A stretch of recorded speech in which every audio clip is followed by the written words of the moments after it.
The call on the ice stands. We gotta go. Up the colors. We are set to go. Let's roll, boys. Come on, let's get going. We are kicking. Here we go. Both guys, 5 minutes each for fighting. Watch the blue. Play the puck. We're not doing this. Hey. After further review, it's the Scouting the Refs podcast. Yeah, baby. Here's your hosts, Todd Lewis and Josh Smith. Okay, gentlemen, play ball. Let's go. All right, guys, let's drop the puck. We're in the middle of July, Josh, and you know, the bad news is there is no hockey. But the good news, we have not had a goalie interference controversy in quite some time. You know, I've been watching some of the soccer. We've had the Copa America, then we had the Euro. So we've had some officiating controversies. They've had their VAR reviews. They've had offside reviews, but thankfully, goaltender interference is not a thing. No, it's pretty tough to have goaltender interference in soccer. This, of course, is the Scouting the Refs podcast. Please make sure you're following us on the social channels. Get Josh at Scouting the Refs on X and Instagram. I'm at Todd Lewis Sports on both X and Instagram. Coming up on this week's episode, who wants to be a ref? Postseason hardware handed out, speed versus accuracy, cover up for safety, and should we have some sort of stinger or sound effect? There is breaking news that we are going to share with you. The Ontario Hockey Association has announced the appointment of Kevin Pollock as the director of officiating. Congratulations, Kevin. Yeah, I mean, what about taking some time off? The guy just finished a 25-year National Hockey League career. I mean, 1,600 regular season games, over 200 playoff games, Stanley Cup Finals, Sochi Olympics.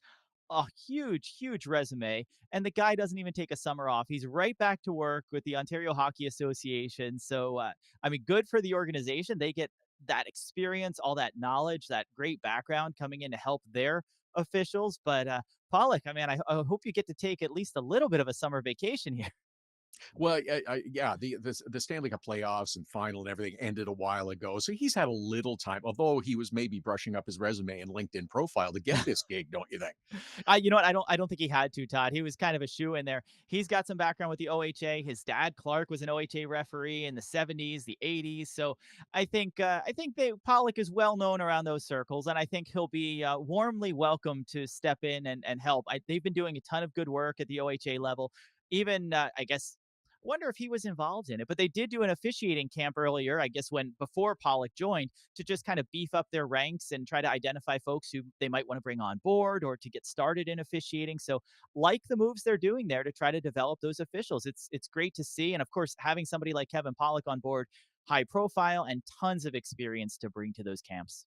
Well, just as regular teams in the NHL and all through different hockey leagues, they are shoring up their roster and looking to the future and looking for new talent to acquire and bring into the organization. So that is happening with the National Hockey League right now. Of course, the NHL Officiating Combine is coming up in Buffalo. That happens in August every year.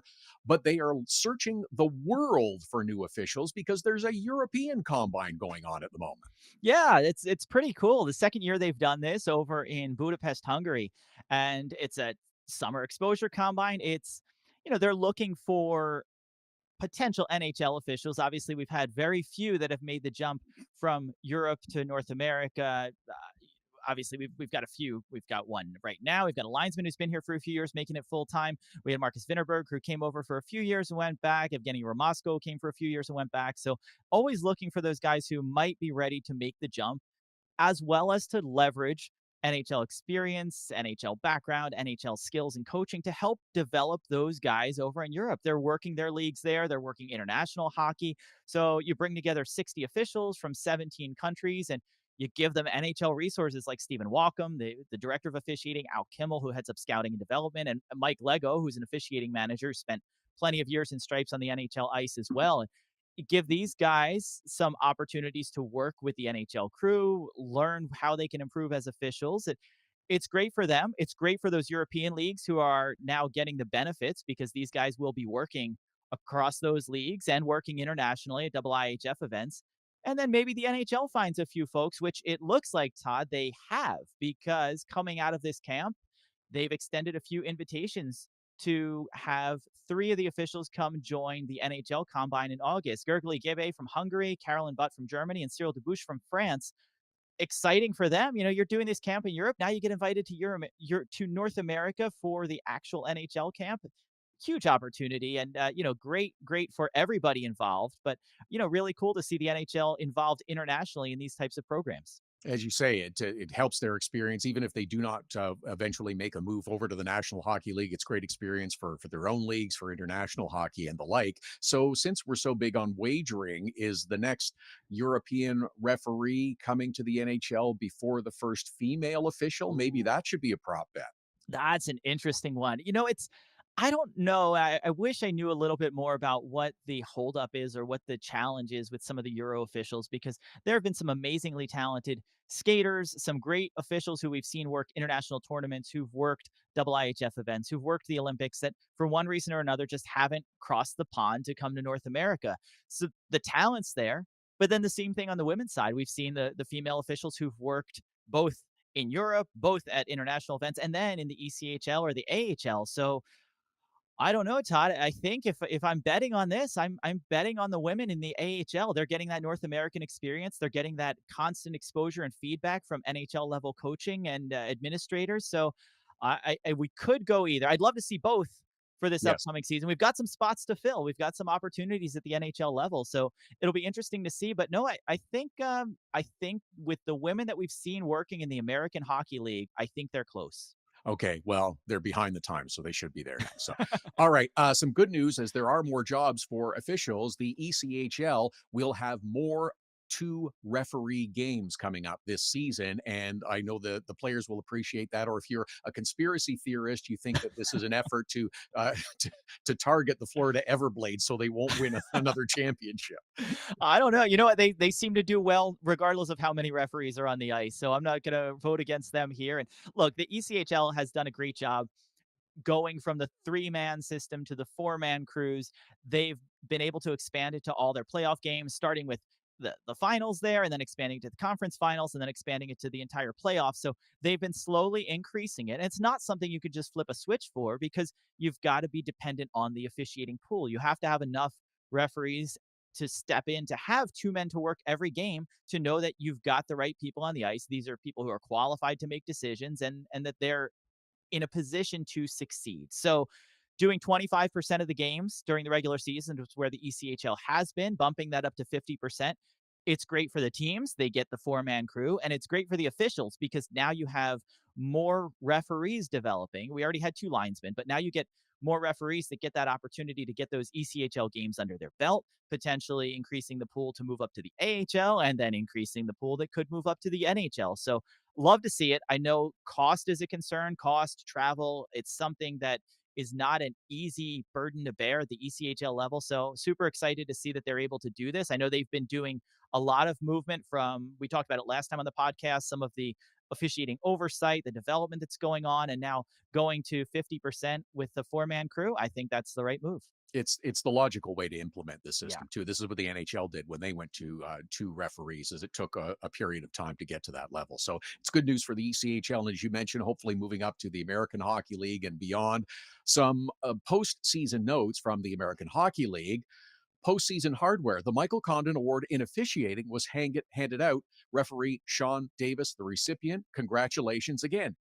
Every league's got an award for a referee except the biggest league in the world, the National Hockey League. I don't get it. It's crazy. I mean, congrats to Shaun Davis, a guy who's been there plenty of years on the AHL's officiating staff, also worked in the OHL. So the guy has definitely earned his stripes there. And nice to see that recognition happen. But it's really surprising, Todd. We have officials at the NHL level that are going above and beyond. Look, what they're doing on the ice is great. But even if we didn't want to recognize their on ice activities, or look at the highest performer, or who's the best official on the ice. I know the playoffs give us a little bit of a gauge of that, but what about giving back to the community? What about the guys that go the extra mile when it comes to camps and development and feedback and things like that? There are plenty of ways we can acknowledge and recognize NHL officials. I don't know why they don't want to do it. It's tons of good work being done out there. Absolutely. You know what? It would be the Bill Masterton equivalent Yeah. for NHL officials. I think that's a great way to approach it. look, I don't want to nominate anybody right now, and I don't want to take away from all the good work the other guys are doing. But we've got linesman Steve Barton. He's been around for decades. He's doing a charity golf fundraiser, so trying to raise money for the community, and just what he's doing is awesome. What a lot of the other guys are doing, and they're not usually looking for attention. They know that the local community supports them. They know the officiating community supports them. So it's not something that you're always hearing every charitable event that's going on. But you take Barton's fundraiser going on. You have other officials that are giving back and volunteering over the summer. You have Dan O'Rourke, who raised tons of money for the blind last summer by biking on Route 66. I mean, he was gone for weeks on the road there, just biking across the country. So lots of things that the officials are doing to give back in the community. And if the NHL doesn't want to recognize them for their on ice work, at least let's acknowledge what they're doing for other organizations, other groups out there. Here, here, keep it up. This is also the time that leagues are formulating their plans for next season. We talked about acquiring talent and the like, and going to 50% games officiated with two referees for the ECHL. But this is a bit of a housekeeping thing that all of Western Canadian Junior A leagues are adopting the WHL rulebook, but with a couple of exceptions that you'll note. And this is a good thing because it provides consistency, correct? Yeah, it's great. I love that they're doing this. It's hard to get everybody on the same page, literally, when we're looking at the pages of the rule book. And we've talked about it before. There's differences from the across the Canadian hockey leagues, from the Dub to the OHL to the QMJHL. There are little tweaks, and they've tried to align with each other. But certainly, you have different standards. The WHL allowing kicked in goals, different stances on fighting, things like that. The more consistent it can be, the easier it is for players. I mean, obviously, you don't have WHL players playing in the queue, but these guys will work their way up to the ECHL, AHL, NHL. And the more that those rule books can be aligned, it makes it easier for players to understand the standard. And it makes it much easier for the officials to understand that standard, because you don't want to call different rule books, and they have to do it today. We know plenty of guys who are juggling rule books there, where you're working an ECHL game, then an AHL game, then NCAA, then you're doing Hockey Canada, or you're doing USA hockey games. And you've got all these different rule books. You've got the charging rule in a bunch of different places with a bunch of different conditions or criteria. So it varies, and you've got to keep it all straight. Remember which league you're working when you're calling these penalties. So I think it's a great move. I think it helps from a development standpoint for these officials to be able to work with one rule book the whole way up. And if their goal is to make it to the WHL, they don't have to learn the rules. They've worked with those rules as they've progressed from level to level there. So I think this is a smart move. I think it's going to make their lives much easier, because now everybody's working under that same book, and you don't have the administrative overhead. You don't have the changing from game to game. So I love this move for them. I think it helps a lot in Western Canada, and it probably saves them a bunch of money too. So I think it's good all around for the players, for the officials. We've seen it across leagues. Even the IIHF overhauled their rule book to adopt the numbering format that the NHL has. So at least the penalties are in the same place. And the more we can do that, I know each league has their own quirks, but the more we can align them and have consistency within the league and then across leagues, I think the easier it is for everybody. That's what we're always looking for with officiating, is consistency, isn't it? There is one experiment that's going to take place in the West next year, though, an initiative from Hockey Canada. If you are a player under 18, you must wear full face protection. And I think this is just the start of moving towards that. It's going to take some time, but I think this is a great move. I think it's one of those moves that you sneak it in there, but you're doing it where it's already in place for other leagues. So you have younger leagues where they're already wearing full face protection. You have the IIHF where you're under 18 and you're already wearing full face protection. So interesting to consider that. Is this something that will start to grow and move up with this age group? We're looking at the under 18s right now. So at some point, does that carry on to the ECHL or the AHL or even to the NHL level? I know there's lots of proponents for visors or even no protection, saying, it's better visibility. You get to see the players' faces, and some guys are more comfortable not wearing that. But I don't know. We see it at the NCAA level. We see what happens with stick infractions. Sometimes players are a little more reckless with their sticks. Is that a big concern, or are they just more reckless in general, regardless of what you're wearing on your faces? But this is the way, Todd, that you find out, is this the right move to start adopting this and pushing it forward? Look, there was a time when nobody wore helmets in the Right. NHL. I mean, and that was some arm twisting, and it seems so ridiculous now that we'd even consider, you have a guy, Craig McTavish, the last guy out there without a bucket on his head, going around with players who are wearing helmets or visors and things like that. And it looks crazy, but look where we're at today, where you've only got a handful of players without visors. And I don't know. It'll be interesting to see, but I think when you've grown up with that full face protection, it's a lot easier to keep it as you're moving up. And maybe this is the start, like you said, of keeping that in place. You mentioned it. Players never wore helmets. Officials never wore helmets previously. It was the world famous Mick McGeough who was the last to referee without a helmet. But now they wear helmets, they wear visors, and Dan O'Rourke was wearing a cut resistant neck guard during the playoffs. This is the move towards safety. This is not a bad thing. This has helped keeping the officials and everyone safe out on the ice. Yeah, absolutely. It's crazy to think. And I remember Mick McGeough without a helmet. That was 2006. He wasn't wearing a helmet, so it wasn't even that long ago that you had helmetless refs out there. And I just remember, Kevin Collins with the curly hair as a linesman going around without a helmet. And obviously, everybody remembers Kerry Fraser, whose hair was so perfect and in place it may as well have been a helmet. But that was the biggest catastrophe there, is putting a helmet on Kerry Fraser's head. But it is all about safety. And from an officiating standpoint, I understand that you've got the need to blow the whistle. So I know that there's been some work on partial protection face masks that would allow an official to blow a whistle while still having some protection on the sides of their face. And we look at what the NHL's tested when it comes to cut resistant gloves. So obviously the neck guard that O'Rourke wore, and I know that they've looked at camp. We've seen them with shin guards and arm protection, and even testing out in camp some gloves. But I know there's a certain toughness that goes with the guys who didn't want to wear the visors, the guys who didn't want to wear the helmets. And I think that kind of carries through to the guys who don't want to wear gloves. I've seen it at lower levels where you've got officials giving each other a hard time for wearing gloves when you're dropping pucks. Is it too cold out? You can't handle the cold. Just warm up your hands a little bit. But when it comes to safety, whether it's protection or whether it's cut resistant gloves to keep from getting a possible career ending injury, I think it's something that they're looking at for the officials. And I think it's worth considering. Hopefully we can get over the stigma of not being tough enough to avoid protection out there. We've seen what happens. Neck guards and cut resistant gloves just seem logical to keep guys from getting hurt and to keep their careers intact. The other part of that, and I have heard players say this when talking about helmets and safety equipment, is they are very concerned about how it looks. They don't want to wear something that, is this giant helmet that Yeah. makes them look like a space person or something. But so it's appearance. And but we have to move past that because it's the greater importance is keeping everyone safe. Look, I don't know how you can worry about appearance when everybody on the team and everybody on the ice is held to the same standard. We're going to wear Right. helmets, and the manufacturers are going to try to make them look cool. But sure, you've got to wear a helmet. I mean, I feel like this is when I was riding my bikes with my friends, and we didn't want to not look cool wearing bike helmets. And look, you might think it looks cool, and then you go over the handlebars and you realize you look a lot cooler without a huge scar and stitches across the top of your head. And we've seen it with guys even in warmups. Look what the NHL did when they went from trying to mandate helmets being worn in warmups, and some guys still didn't do it. Or we saw rookie laps without helmets on.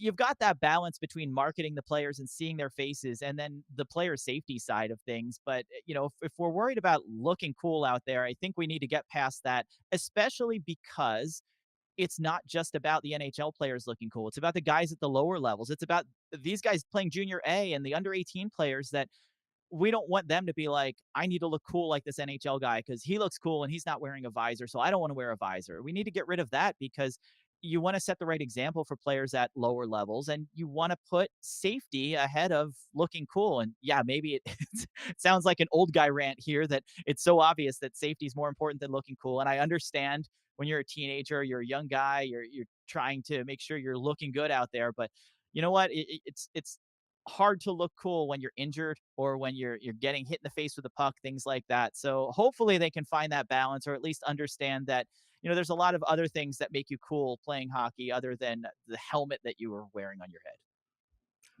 I mentioned at the start of this podcast episode that we haven't had any goalie interference controversies in video review in that regard.